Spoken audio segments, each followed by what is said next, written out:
दोस्तों, इस बार यूपीएससी के द्वारा सिविल सेवा प्रारंभिक परीक्षा का जो विज्ञापन जारी किया गया है, तो कुल पदों की संख्या 1129 है। जी हाँ, 1129। इसमें सीएसई के लिए यानी कि सिविल सेवा के लिए कुल मिला के 979 पद हैं, 979। और आईएफएस यानी कि इंडियन फॉरेस्ट सर्विस के लिए 150 पद हैं। तो फ्रेंड्स, जैसा कि आप लोग जानते हैं कि आईएफएस और सीएसई यानी कि इंडियन फॉरेस्ट सर्विस और सीएसई सिविल सेवा प्रारंभिक परीक्षा, दोनों परीक्षाओं के लिए एक ही फॉर्म भरा जाता है और इसकी जो परीक्षा होती है ना, उसी में से दोनों परीक्षाओं के लिए स्क्रीनिंग कर ली जाती है, लेकिन मुख्य परीक्षाएं अलग अलग होती हैं। जैसे कि अगर आप देखेंगे तो जो आपकी सिविल सेवा की मुख्य परीक्षा होगी ये 25 मई को करवाई जाएगी। ठीक है, 25 मई को ये परीक्षा करवाई जाएगी। तो नोटिफिकेशन जारी कर दिया गया है और कुल पदों की संख्या जोड़कर देखा जाए तो 1129 है। सिविल सेवा में ये पद 979 हैं। तो यहाँ पर थोड़ा सा चर्चा कर लेते हैं कि सिविल सेवा और जो आपका आईएफएस है, दोनों में एलिजिबिलिटी वगैरह क्या क्या है। तो जैसा कि एक बात तो बिल्कुल तय हो गई है कि आपकी जो परीक्षा हो रही है इसकी तारीख तय है। 25 मई को आपकी प्रारंभिक परीक्षा करवाई जाएगी और इस परीक्षा में आपके 2 पेपर होंगे। पहला पेपर जो होगा वो जीएस का होगा, दूसरा पेपर जो होगा वो सीसेट का होगा। सीसेट क्वालिफाइंग होता है और जो स्क्रीनिंग आपकी की जाती है वो फर्स्ट पेपर जीएस के आधार पर ही की जाती है। ठीक है, इसके बाद अब देखो यहाँ पर जो यूपीएससी सिविल सेवा की मुख्य परीक्षा है ना, तो ये मुख्य परीक्षा 22 अगस्त को करवाई जाएगी, 5 दिनों में पूरी होगी। और आईएफएस की जो मुख्य परीक्षा होगी ये 16 नवंबर को कराई जाएगी। तो यहाँ पर हर बात बिल्कुल क्लियर है। आवेदन जो है यह 22 जनवरी से शुरू हो रहे हैं, चलेंगे 11 फरवरी तक। तो 22 जनवरी 2025 से लेकर 11 फरवरी 2025 के बीच में आप आवेदन कर सकते हैं। और अगर कोई करेक्शन आपको करना है ना, तो 12 से लेकर 18 के बीच में आप करेक्शन कर सकते हैं। एग्ज़ाम डेट 25 मई 2025 है प्री के लिए, और मेंस दोनों का अलग अलग होता है। सीएससी का मेंस 22 अगस्त को और आईएफएस का मेन 16 अगस्त को शुरू होगा। ठीक है, नोटिफिकेशन मैंने आपको टेलीग्राम पर भेज दिया है। तो सीएससी यानी कि सिविल सेवा प्रारंभिक परीक्षा का जो नोटिफिकेशन है, इसमें कुछ डिटेल्स मैं आपको यहाँ पर बता देता हूँ जो कि बहुत ही इंपॉर्टेंट है। तो सबसे पहले तो आप डेट याद रखिए, 22 जनवरी से आपके आवेदन शुरू हो रहे हैं और 11 फरवरी शाम 6 बजे तक आप फॉर्म भर पाएंगे। ठीक है, और सबसे पहले तो आपको अपना ओटीआर करना पड़ेगा। ओटीआर के लिए कोई भी समय नहीं होता है, ये पूरे साल कभी भी आप कर सकते हैं। ओटीआर की लाइन हमेशा ओपन रहती है। ठीक है, ओटीआर में कोई मॉडिफिकेशन करना है तो आप 18 फरवरी तक कर सकते हैं। फॉर्म में कोई करेक्शन करना है तो 12 फरवरी से लेकर 18 फरवरी के बीच में आप कभी भी कर सकते हैं। ठीक है, लास्ट डेट मैंने आपको बताया था कि 11 फरवरी तक अगर आप फॉर्म नहीं भर पाए तो फिर आप आवेदन नहीं कर पाएंगे। तो 22 जनवरी से लेकर 11 फरवरी 2025 के बीच में आप फॉर्म भर सकते हैं, 11 फरवरी को शाम 6 बजे तक। उसके बाद आवेदन जो है वो बंद हो जाएंगे। वेबसाइट upsconline.gov.in है, तो आप जाकर वहाँ पर देख सकते हैं और आवेदन भी कर सकते हैं। हेल्पलाइन नंबर है 011-233-85571 011। तो ये नंबर मैं आपको डिस्क्रिप्शन में डाल दूंगा, वहाँ से देख लीजिएगा, या फिर नोटिफिकेशन तो मैं आपको टेलीग्राम पर दे ही रहा हूँ, वहाँ पर जाकर पेज नंबर 2 पर ही सारी डिटेल्स दी गई हैं, आप देख सकते हैं। ठीक है, और ध्यान दीजिएगा कि जो फोटोग्राफ आप यूज़ करेंगे वो 10 दिन से ज़्यादा पुराना नहीं होना चाहिए। बिल्कुल लेटेस्ट फोटोग्राफ आपको यूज़ करना है और जिसमें आपका जो चेहरा है ना, वो 3/4 में तो आपका चेहरा ही दिखना चाहिए। ठीक है, तो चेहरा बिल्कुल क्लियर आपका यहाँ पर दिखना चाहिए। अब यहाँ पर हम देखते हैं कि आपकी परीक्षा जो है, जो कि 25 मई को है, तो इसके लिए देखो ये अलग अलग विभाग हैं जिन विभागों में ये भर्ती की जाती है। बहुत सारे विभाग हैं, तो यहाँ पर आपको जो है बाद में मौका मिलेगा काम करने का। एज ए आईएएस या फिर आईएफएस, जो भी कैडर आप चुनेंगे उसके मुताबिक आईएफएस वगैरह या फिर आईपीएस वगैरह बनकर आप अपनी सेवा देंगे। देखो, मुख्य रूप से ना इसे आप आईएएस, आईएफएस या फिर आईपीएस ही, ये 3 सेवाएं एकदम क्रीमी मानी जाती हैं। लेकिन इसके अलावा बहुत सारी सेवाएं हैं, जैसे कि Indian audit and account service group A, Indian civil account service group A, Indian corporate law service group A. ये सारे लोग भी बहुत ही प्रभावशाली पद ये भी माने जाते हैं, हालांकि ये इतने चर्चा में नहीं रहते हैं। तो पदों के बारे में मैंने आपको बताया था कि कुल मिला के इस बार सिविल सेवा में कुल 979 पद हैं और इसमें भी कैटेगरी वाइज देखेंगे। जैसे कि हम बात करें तो इसमें 38 जो भर्तियां हैं यानी कि 38 पद जो हैं वो रिजर्व रखे गए हैं पर्सन विद बेंचमार्क डिसेबिलिटी के लिए। तो जो दिव्यांग हैं उनके लिए 38 पद यहाँ पर रिजर्व रखे गए हैं। इसके अलावा जो 12 पद हैं वो जो ब्लाइंडनेस या लो विजन के शिकार हैं उनके लिए हैं। 7 पद जो हैं वो डेफ और हार्ड ऑफ हियरिंग। तो आप देख लीजिएगा इसके मुताबिक यहाँ पर कुछ पद जो हैं वो दिव्यांगों के लिए भी रिजर्व रखे गए हैं। ठीक है, अब यहाँ पर a list of services identified suitable for persons with benchmark disability. तो किस प्रकार की दिव्यांगता के लिए कौन से पद यहाँ पर फिट बैठेंगे उसके बारे में जानकारी यहाँ पर दे दी गई है, ये आप चेक कर लीजिएगा। मेरा उद्देश्य यहाँ पर ये है कि मैं आपको फटाफट बता सकूं जो मुख्य बातें हैं। बाकी डिटेल्स में अगर कहीं पर कोई दिक्कत होगी तो आप कमेंट करिएगा, उसका आंसर मैं आपको दे दूंगा। देखो, जो प्रारंभिक परीक्षा होगी ये कुल मिला के 80 शहरों में करवाई जाएगी प्रारंभिक परीक्षा। तो आप यहाँ पर अपना शहर देख सकते हैं। ठीक है, और जो मुख्य परीक्षा होगी ये कुल मिला के 24 शहरों में करवाई जाएगी। ठीक है, इतनी बातें क्लियर हो गई आपकी। और आप अगर कोई परीक्षा केंद्र चाहते हैं तो ध्यान दीजिएगा कि ऐसा नहीं है कि आप जिस परीक्षा केंद्र पर टिक करेंगे वही आपको मिल जाएगा।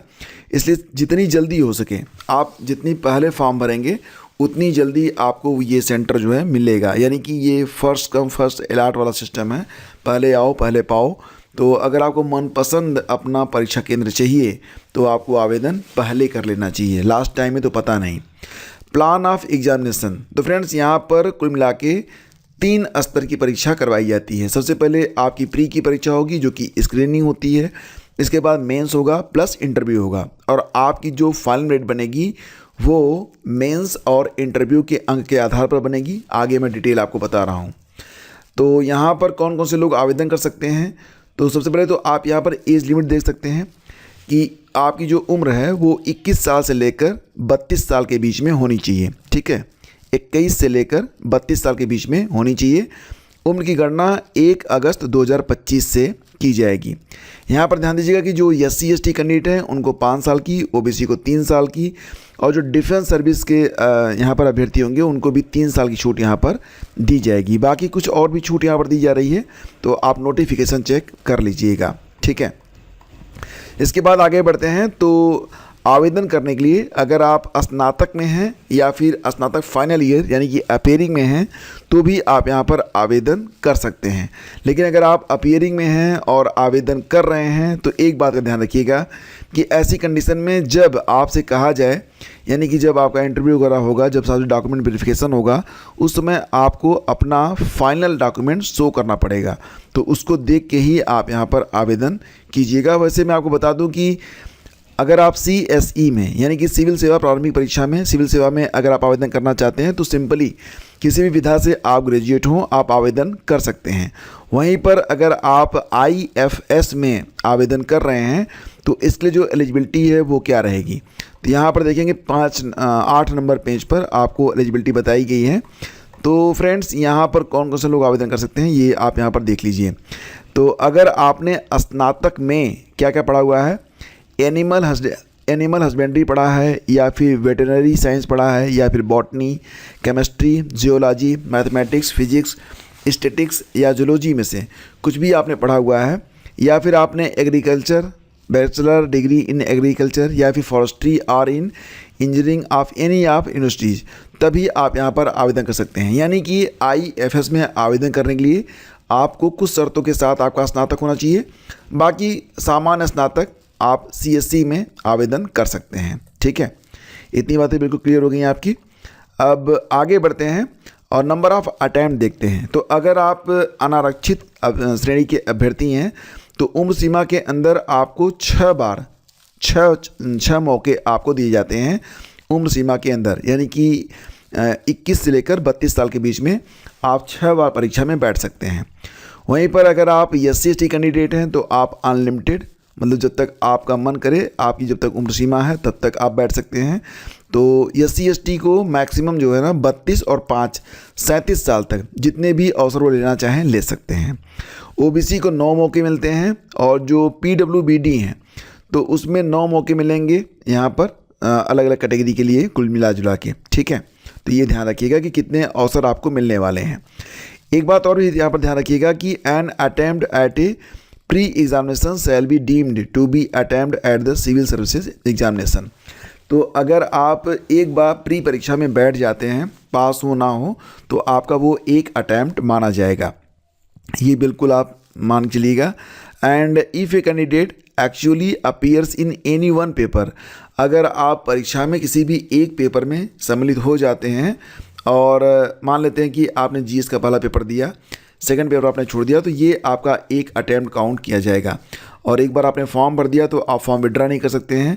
अगर आप चाहते हैं कि आपका अटैम्प्ट काउंट ना हो तो आप परीक्षा बिल्कुल मत दीजिए, तो आपका अटैम्प्ट काउंट नहीं होगा, ठीक है।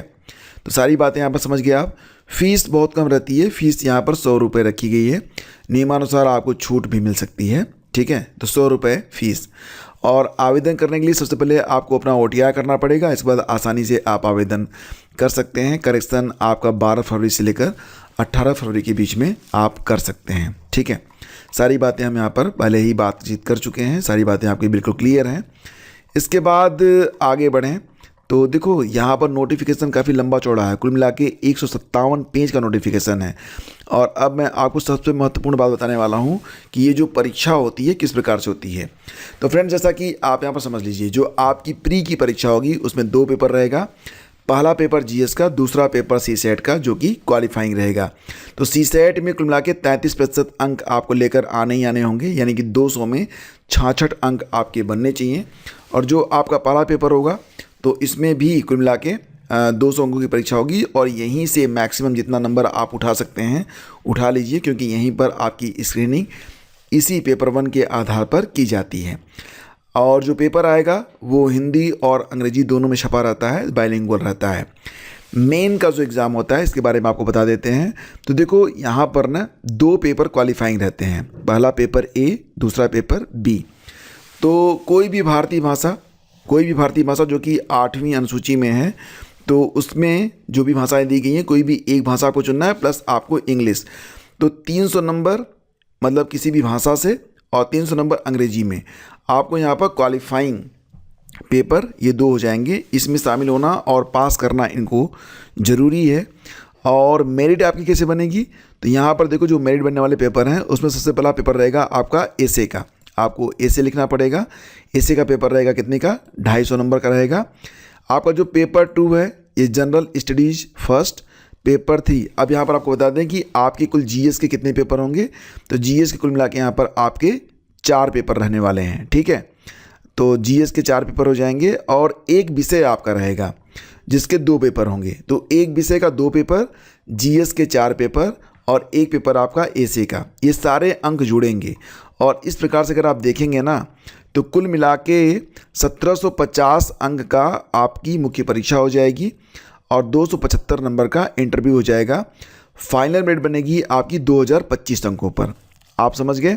यहाँ पर देखो जो जीएस का पहला पेपर होगा उसमें Indian heritage and culture, history and geography of the world and society से प्रश्न पूछे जाएंगे। जनरल स्टडीज सेकेंड में governance, constitution, polity, social justice and international relation से। तीसरा पेपर जो रहेगा जीएस का उसमें technology, economic development, biodiversity, environment, security and disaster management. चौथा पेपर रहेगा एथिक्स, इंटीग्रिटी एंड एप्टीट्यूड से। और 5वां पेपर ये आप जो भी विषय चुनेंगे उस विषय से चुना हुआ पहला पेपर और फिर दूसरा पेपर, ठीक है। अब नीचे कौन कौन सी भाषाएं, ये आपका जो 22 भाषाएं होती है ना, तो 22 भाषाओं में से कोई भी एक भाषा आपको चुननी है जो क्वालिफाइंग पेपर 1 है, और दूसरा पेपर तो अंग्रेजी रहेगा, ठीक है। और list of optional subject for the main examination, तो यहाँ पर पूरी लिस्ट दी गई है, इसमें से कोई भी एक विषय आप चुन सकते हैं अपनी मुख्य परीक्षा के लिए, ठीक है। और each paper will be of 3 hours duration, तो मुख्य परीक्षा के लिए जो प्रत्येक पेपर होगा वो 3 घंटे का होगा। And the question paper of the examination will be conventional ऐसे टाइप, तो आपको यहाँ पर लिखना पड़ेगा, ये MCQs नहीं रहेंगे, आपको लिखना पड़ेगा यहाँ पर, ठीक है। बाकी फ्रेंड्स डिटेल में जो सिलेबस है ये भी इसी नोटिफिकेशन में नीचे दिया गया है, अगर आप कहेंगे तो उस पर भी हम चर्चा कर लेंगे कभी। जैसे कि यहाँ पर प्री के बारे में सबसे पहले आपको बता देते हैं कि प्री का सिलेबस क्या रहेगा। तो प्री में जो पार्ट ए होगा प्री एग्ज़ाम, तो इसमें जो पेपर 1 रहेगा ये 200 नंबर का होगा और ये 2 घंटे का पेपर रहेगा। तो इसमें क्या क्या पूछा जाएगा, करंट पूछा जाएगा आपसे, national international, history of India and Indian national movement, Indian and world geography, physical social economical geography of India and the world, और Indian polity and governance constitution, political system, Panchayati Raj, public policy, rights issues ETC, और economics and social development जिसमें sustainable development, poverty, inclusion, demographics, social sector initiatives वगैरह रहेंगे। इसके बाद है general issues on environmental ecology, biodiversity and climate change that do not require subject specialisation and general science. तो ये आपका पहला पेपर रहेगा। और CSET का जो पेपर होगा ये भी 200 नंबर का होगा और इसमें भी 2 घंटे का समय आपको मिलेगा।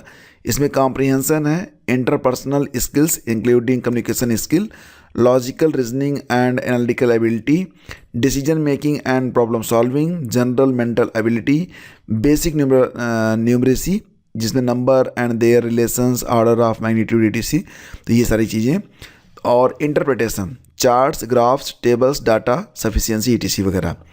तो ये सारा क्लियर हो गया आपका। इसके बाद मेंस परीक्षा है जो आपकी जो मुख्य परीक्षा होगी, तो इस पर चर्चा हम बाद में कर लेंगे क्योंकि थोड़ा सा यहाँ पर डिटेल में हमें जाना पड़ेगा और वीडियो बहुत लंबा हो जाएगा जिसका कोई फ़ायदा हमको यहाँ पर मिलने वाला नहीं है। तो फिलहाल नोटिफिकेशन में जो मुख्य बातें थी सारी बातें मैंने आपको बता दी हैं और अब आसानी से आप आवेदन करना चाहें तो आवेदन कर सकते हैं।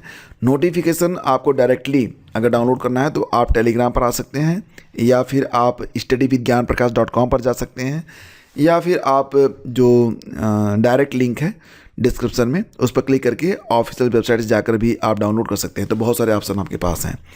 तो फ्रेंड्स, अगर ये सीरीज़ आपको अच्छी लगी और ये जानकारी आपको पसंद आई तो प्लीज़ इसे लाइक और शेयर कीजिएगा। मैं जानता हूँ कि इस चैनल पर सिविल सेवा प्रारंभिक परीक्षा वाले या यूँ कहें कि UPSC वाले बहुत कम हैं, बिल्कुल मैं सहमत हूँ, लेकिन फिर भी सभी को जानकारी यहाँ पर मिलती रहनी चाहिए, पता तो चलते रहना चाहिए ना कि हमारे आसपास चल क्या रहा है।